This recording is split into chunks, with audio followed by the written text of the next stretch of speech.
പ്രസിദ്ധമായ തിരുനക്കര പൂരം. ഈ വർഷത്തെ തിരുനക്കര പൂരത്തിന് തേവരുടെ മണ്ണിൽ അണിനിരക്കുന്ന ഗജവീരന്മാരെ പരിശോധിക്കാം. തെക്കിന്റെ തേവർ മകൻ തൃക്കടവൂർ ശിവരാജു തിരുനക്കരുടെ തേവരുടെ മണ്ണിലെത്തും. തൃക്കടവൂർ ശിവരാജുവിനോടൊപ്പം തേവരുടെ മണ്ണിനെ വീണ്ടും പ്രകമ്പനം കൊള്ളിക്കുവാൻ, ചരിത്ര താളുകളിൽ ഇടം നേടുവാൻ ഗജരാജ ലക്ഷണ പെരുമാൾ പാമ്പാടി രാജനും നാട്ടാനച്ചന്തത്തിന്റെ മുടിചൂടാ മന്നൻ ഈരാറ്റുപേട്ട അയ്യപ്പനും 3 ത്രിമൂർത്തികളും തേവരുടെ മണ്ണിൽ ത്രിമൂർത്തി സംഗമം നടത്തും.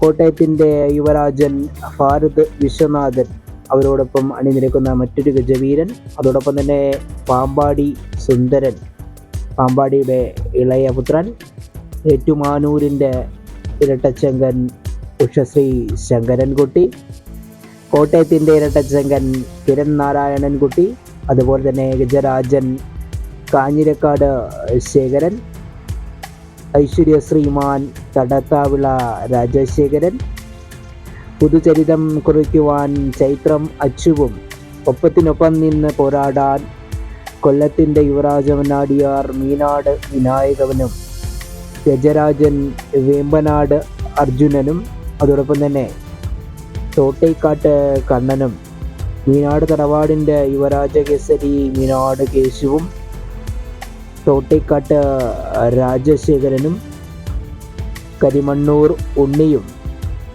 ആനകേരളത്തിൻ്റെ പുത്തൻ താരോദയങ്ങളിൽ ഒരുവൻ അക്കാവിള വിഷ്ണുനാരായണനും, ചുരൂർ മഠം രാജശേഖരനും, അതുപോലെ തന്നെ കുന്നുമ്മൽ പരശുരാമൻ, വേമ്പനാട് വാസുദേവൻ, ഉണ്ണിപ്പള്ളി ഗണേശൻ, അതുപോലെ തന്നെ കല്ലുംതാഴം ശിവസുന്ദരർ 22-ൽ പരം ഗജവീരന്മാരാണ് ഇക്കുറി തിരുനക്കര പൂരത്തിന് മാറ്റുകൂട്ടുവാനായി എത്തുന്നത്. പ്രസിദ്ധമായ തിരുനക്കര പൂരം ഈ വരുന്ന മാർച്ച് 21 വെള്ളിയാഴ്ച നടക്കും. അന്നേ ദിവസം എല്ലാ ആനപ്രേമികളെയും കോട്ടയം തിരുനക്കര തേവരുടെ മണ്ണിലേക്ക് ഹാർദവമായി സ്വാഗതം ചെയ്യുന്നു.